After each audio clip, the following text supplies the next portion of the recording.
नमस्कार। PP news line के prime time में आप सबका स्वागत। मैं हूं रजनी अनुपम। आइए सबसे पहले नजर डालते हैं अब तक की प्रमुख सुर्खियों पर। जो आलोचक कहते हैं कि मोदी सरकार ने कुछ नहीं किया, उन्हें ड्राइंग रूम में बैठकर निष्कर्ष पर पहुंचने से पहले सीमाओं पर बने पारिवारिक बंकरों का करना चाहिए दौरा, कहा डॉक्टर जितेंद्र सिंह ने। अमेरिका ने अफगानिस्तान में इस्लामिक स्टेट आतंकियों पर फिर किया ड्रोन हमला। अंतर्राष्ट्रीय जगत में अपनी छवि सुधारने की जुगत में लगा तालिबान बार बार भारत के साथ अपने रिश्तों की दे रहा दुहाई। और कुलगाम में हुई जीवाश्म स्थल की खोज, बायोलॉजी के 2 लेक्चरर्स ने की इसकी खोज। अब समाचार विस्तार से। पहले एक नजर आज के मुद्दे पर। प्रधानमंत्री कार्यालय में राज्य मंत्री डॉक्टर जितेंद्र सिंह ने सीमा जागरण मंच और एनएचपीसी के सहयोग से आजादी के अमृत महोत्सव के उपलक्ष्य में राष्ट्रीय एकात्मकता एवं सुरक्षा में सेवा कार्यक्रम की भूमिका के महत्वपूर्ण विषय पर विचार गोष्ठी कार्यक्रम में कड़े शब्दों में टीचर्स भवन गांधीनगर में कहा कि जो आलोचक कहते हैं कि मोदी सरकार ने कुछ नहीं किया, उन्हें ड्राइंग रूम में बैठकर निष्कर्ष पर पहुंचने से पहले सीमाओं पर बने पारिवारिक बंकरों का दौरा करना चाहिए। उन्होंने कहा कि इस समारोह के आयोजन स्थल से मुश्किल से 10 से 12 किलोमीटर की दूरी पर सीमा पर गोलीबारी की स्थिति में लंबे समय तक रहने और आश्रय के लिए सभी सुविधाओं से युक्त पारिवारिक बंकर लगभग एक कमरे के आवासीय फ्लैट के बराबर का निर्माण किया गया है, लेकिन दुर्भाग्य से स्वयंभू आलोचकों के पास इसे देखने का समय ही नहीं है। डॉक्टर जितेंद्र सिंह ने पिछले राजनीतिक दलों पर कटाक्ष करते हुए कहा कि ये मांग तो आजादी के बाद से बनी हुई थी, फिर उनकी कुंभकर्णी नींद क्यों नहीं टूटी। अमेरिका ने अफगानिस्तान में इस्लामिक स्टेट आतंकियों पर फिर ड्रोन हमला किया है। काबुल में रविवार को किए गए इस हमले में अमेरिका ने विस्फोटक से लदे वाहन से जा रहे आतंकवादी हमलावरों को निशाना बनाया। समाचार एजेंसी एपी की रिपोर्ट के मुताबिक आईएस का यह आत्मघाती दस्ता काबुल में अंतर्राष्ट्रीय हवाई अड्डे पर हमला करने जा रहा था, जहां अमेरिकी सैनिकों का निकासी अभियान चल रहा था। अमेरिका की ओर से स्ट्राइक की पुष्टि कर दी गई है। आधिकारिक बयान में कहा गया है कि अमेरिका सेना ने काबुल में एक वाहन पर आत्मरक्षा में ड्रोन हमला किया। अमेरिकी सेंट्रल कमांड के प्रवक्ता कैप्टन बिल अर्बन ने कहा कि अमेरिकी सैन्य बलों ने काबुल में आत्मरक्षा में ड्रोन के जरिए एक वाहन को निशाना बनाया। इस कार्रवाई की वजह से हामिद करजई अंतर्राष्ट्रीय हवाई अड्डे पर इस्लामिक स्टेट की ओर से हमले का एक बड़ा खतरा टल गया है। उन्होंने कहा कि हम लक्ष्य पर निशाना साधने में सफल रहे। हमें वाहन में भारी मात्रा में विस्फोटक सामग्री होने का इनपुट मिला था। हम आने वाले खतरे को लेकर अलर्ट हैं। अंतर्राष्ट्रीय जगत में अपनी छवि सुधारने की जुगत में लगा तालिबान बार बार भारत के साथ अपने रिश्तों की दुहाई दे रहा है। काबुल पर बंदूक के बल पर कब्जा जमाने वाला तालिबान बार बार ये संदेश दे रहा है कि वह बदल गया है और भारत के साथ अफगानिस्तान के राजनीतिक और कारोबारी संबंध बनाए रखना चाहता है। तालिबान का कहना है कि भारत के साथ व्यापारिक, आर्थिक और राजनीतिक संबंध बहुत मायने रखते हैं। सबसे पहले शनिवार को तालिबान के वरिष्ठ नेता मोहम्मद अब्बास स्टेन कज़ई ने एक वीडियो संदेश में कहा, हम भारत के साथ व्यापारिक, आर्थिक और राजनीतिक संबंधों को बहुत अहमियत देते हैं और इस संबंध में को आगे भी बनाए रखना चाहते हैं। स्टेन कज़ई ने पाकिस्तान से भी अफगानिस्तान व भारत के बीच कारोबारी मार्ग खोलने का आग्रह किया है। साथ ही भारत की तरफ से बनाए जा रहे चाबहार पोर्ट को भी महत्वपूर्ण बताया। धरती के स्वर्ग कश्मीर पर जीवन कब से है? ये सवाल कई बार पूछा जाता है।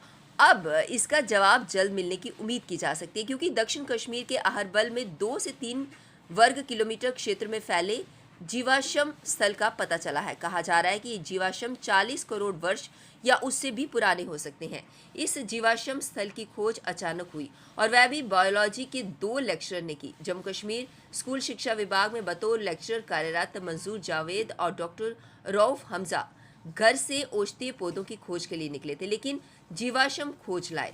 ये जीवाश्म स्थल दक्षिण कश्मीर के प्रसिद्ध पर्यटन स्थल आहरबल में जलप्रपात से करीब 2 किलोमीटर की दूरी पर कुंगवत्तन के रास्ते में संगम तक एक पहाड़ी रास्ते में है।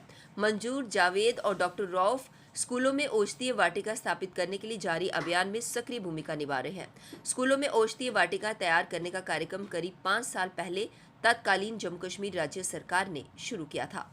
फॉसिल के बारे में एक अंदाज़ा है कि भाई इसमें काफ़ी मेहनत लगती है, आपको ढूंढना पड़ता है, आपको रॉक्स काटनी पड़ती है। ये जो इन्होंने दिखाया है कि जहाँ से हम हज़ारों के हज़ारों लोग यहाँ से दिन में चलते हैं, वहीं पर आपको कुछ ऐसे फॉसिल्स देखने को मिल रहे हैं जो मुझे लग रहा है कि हमारी तारीख़ को काफ़ी पीछे ले जाती हैं। मैं ये दावा तो नहीं कर सकता हूँ कि कहीं और ये फासिल या किसी और ने नहीं देखे हैं, लेकिन जो यहाँ पर मुझे देखने को मिले, इससे यही अंदाज़ा होता है कि हमारी तारीख़ जो है ये कुछ नहीं तो कम से कम मैं कहूँगा कि नॉट लेस देन 350 करोड़ या 40 करोड़ साल पहले की ज़माने की तरफ हमें ले जाता है। जम्मू और कश्मीर पुलिस साइबर आतंकवादियों पर नकेल कस रही है। इसमें सफ़ेदपोश जिहादियों के रूप में भी जाना जाता है। उन्हें लगता है कि वे सबसे खतरनाक आतंकी हैं। ये गुमनाम रहकर सबसे अधिक नुकसान कर रहे हैं और युवाओं को गुमराह कर रहे हैं। जम्मू कश्मीर पुलिस के महानिदेशक वरिष्ठ सैन्य अधिकारियों और सुरक्षा प्रतिष्ठानों के आकलन के अनुसार इस बात का भय है कि सफ़ेदपोश जिहादी सांप्रदायिक झड़पों को बढ़ावा दे सकते हैं। सोशल मीडिया पर कुछ समाचारों के साथ हेरफेर पर कर युवाओं का ब्रेन वॉश कर सकते हैं। वही खुद ये जिहादी अन्य देशों में आराम के साथ रह रहे हैं। अब युद्ध का मैदान नया है। इसमें पारंपरिक हथियारों और संकरी गलियों व जंगलों के स्थान पर कंप्यूटर और स्मार्टफोन से युद्ध लड़ा जा रहा है। ये जिहादी कहीं से भी कश्मीर में बैठकर या बाहर से अपने घरों से या सड़कों से युद्ध को शुरू कर सकते हैं। केरल में बढ़ती मामलों के चलते कोरोना संक्रमण के खिलाफ जंग की तस्वीर बिगड़ती जा रही है। पिछले कुछ दिनों से केरल में प्रतिदिन 30,000 से ज्यादा नए मामले मिल रहे हैं और संक्रमण दर भी बढ़ गई है। इसकी वजह से पिछले हफ्ते पूरे देश में संक्रमण के मामलों में 17% की वृद्धि हुई। इस दौरान वायरस के चलते होने वाली मौतें भी 10% बढ़ी हैं, जबकि अगर पूरे विश्व की बात करें तो उक्त अवधि के दौरान 1% मामले कम हुए हैं और आधी फीसद मौतें घटी हैं। आंकड़ों के मुताबिक बीते 7 दिनों में देश में संक्रमण के कुल मामले 2,70,639 मिले हैं और 3,461 लोगों की जान गई है। इससे पहले के हफ्ते में 2,31,595 संक्रमित मिले थे और 3,146 मौतें हुई थी। संक्रमितों में ये वृद्धि 17% और मौतों में 10% बैठती है। वही केंद्रीय स्वास्थ्य मंत्रालय की तरफ से रविवार सुबह 8 बजे अपडेट किए गए आंकड़ों के मुताबिक पिछले 24 घंटों में देश भर में 45,083 नए मामले मिले और 460 लोगों की मौत हुई। इनमें से 31,265 मामले और 153 मौतें अकेले केरल से हुई। इस दौरान सक्रिय मामलों में 8,793 बढ़कर 3,68,598 पर पहुंच गई है, जो कुल मामलों का 1.13% है। रक्षा मंत्री अजय भट्ट ने कश्मीर में पाकिस्तान की शह पर जारी आतंकवाद का मुंह तोड़ जवाब दे रहे सेना के जवानों को भावी सुरक्षा चुनौतियों का सामना करने के लिए कड़ी सतर्कता बनाने का निर्देश दिया है। कश्मीर के 2 दिवसीय दौरे पर आए रक्षा राज्य मंत्री ने रविवार को अग्रिम इलाकों का दौरा कर स्थानीय कमांडरों से सुरक्षा हालात का सामना करने के साथ नियंत्रण रेखा की सुरक्षा सुनिश्चित कर रहे जवानों से भी बातचीत कर उनका हौसला बढ़ाया। फील्ड कमांडरों ने अग्रिम इलाकों की सुरक्षा चुनौतियों के बारे में बताने के साथ अपने अपने इलाकों में स्थानीय युवाओं को आतंकवाद से दूर रखने व स्थानीय आतंकवादियों को आत्मसमर्पण करवाने की दिशा में किए जा रहे प्रयासों के बारे में भी जानकारी दी। इससे पहले रविवार को रक्षा राज्य मंत्री ने चिनार कोर मुख्यालय बदामी बाग स्थित वार मेमोरियल पर सेना के शहीदों को श्रद्धांजलि दी। उनके साथ इस मौके पर सेना के कई वरिष्ठ अधिकारी मौजूद थे। इस दौरान बैठक में रक्षा राज्य मंत्री को कश्मीर में आतंकवादियों के खिलाफ जारी अभियान, उनके लिए काम करने वाले ओवरग्राउंड वर्करों की पहचान करने के लिए की जा रही कार्यवाही के बारे में बताया गया। दौरे के दौरान कश्मीर में युवाओं को गुमराह करने वाले संगठनों के खिलाफ इस समय चलाई जा रही मुहिम पर भी चर्चा हुई।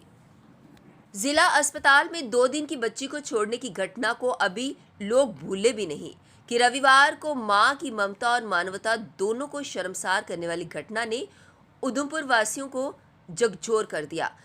इस बार तो निर्दयता और इंसानियत की सारी हदों को पार करते हुए किसी ने एक नवजात को नाले में फेंक दिया, जिसे कुत्तों ने बुरी तरह से नोच खाया। स्थानीय लोगों ने कुत्तों से शव को बचाया और सारे मामले की जानकारी पुलिस को दी। पुलिस ने शव को कब्जे में लेकर जांच व कार्रवाई शुरू कर दी है। रविवार दोपहर को स्याल इलाके में जम्मू कश्मीर हाईवे बाईपास के किनारे कुछ लोगों ने कुत्तों को एक नवजात को उठाते हुए देखा, जिसे देखकर लोगों ने कुत्ते का पीछा करा और नवजात को उससे छुड़वा लिया। कुत्तों के नोच खाने की वजह से बुरी तरह से शव क्षत विक्षत हो गया था। लोगों ने नवजात बच्चे के शव पर कपड़ा डाल दिया। इसके बाद पुलिस को सूचित किया गया। अब वक्त हो चला एक ब्रेक का, मिलते हैं ब्रेक के बाद। मजबूती की पहचान ACC cement, messrs Bishandas Jaswal and sons, authorised stockist, ACC cement, 45 transport Nagar, Jammu. Break के बाद बढ़ते हैं अगली खबर की तरफ। पीपल्स कॉन्फ्रेंस के चेयरमैन सज्जाद लो ने कहा कि 5 अगस्त 2019 को अनुच्छेद 370 हटाए जाने के बाद से जम्मू कश्मीर की राजनीतिक पार्टियां बैकफुट पर है, मगर पार्टियों की आगे आने का सिलसिला भी जल्द शुरू होगा। जिला विकास परिषद कुपवाड़ा के उप चेयरमैन फारूक अहमद मीर के पीपल्स कॉन्फ्रेंस में शामिल होने पर आयोजित कार्यक्रम में पत्रकारों से बातचीत करते हुए लोन ने कहा कि केंद्र शासित प्रदेश जम्मू कश्मीर में मुख्य धारा वाली राजनीतिक पार्टियां इस समय सत्ता विहीन है। प्रधानमंत्री के साथ 24 जून को हुई सर्वदलीय बैठक के बाद कुछ राजनीतिक पार्टियों में निराशा का जिक्र करते हुए उन्होंने कहा कि उन्हें पहले दिन से ही कोई उम्मीद नहीं थी। चीज़ें हर समय एक जैसी नहीं रहती और स्थितियां बदलती रहती हैं। अगस्त 2019 के बाद से कश्मीर समाज और मुख्यधारा वाली पार्टियों की बात की जाए तो वह बैकफुट पर है, लेकिन इतिहास गवाह है कि कोई भी समाज हमेशा ही बैकफुट पर नहीं रहता। हमें भविष्य में आगे आने का मौका मिलेगा और ये समय जल्द आएगा। लेकिन ये तारीख गवाह है, कोई भी कौम हमेशा उम्र भर बैकफुट पर नहीं रहती।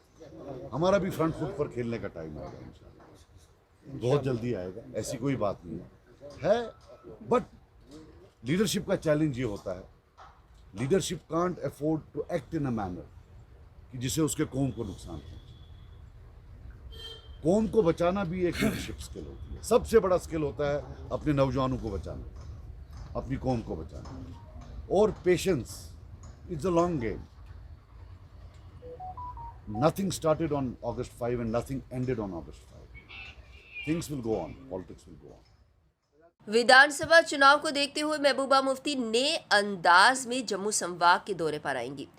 इस बार वह श्रीनगर से हवाई जहाज के माध्यम से जम्मू पहुंचने की बजाय सड़क मार्ग मुगल रोड से जम्मू संभाग में प्रवेश करेंगी। पार्टी सूत्रों के अनुसार महबूबा मुफ्ती 14 सितंबर को मुगल रोड से राजौरी व पुंछ पहुंचेंगी। सियासी जमीन मजबूत करने के लिए राजौरी और पुंछ में महबूबा 5 दिन बिताएंगी। 18 सितंबर को महबूबा जम्मू में पार्टी नेताओं से बैठक करेंगी। 19 सितंबर को पीडीपी कार्यालय के बाहर युवा अधिवेशन को महबूबा संबोधित करेंगी।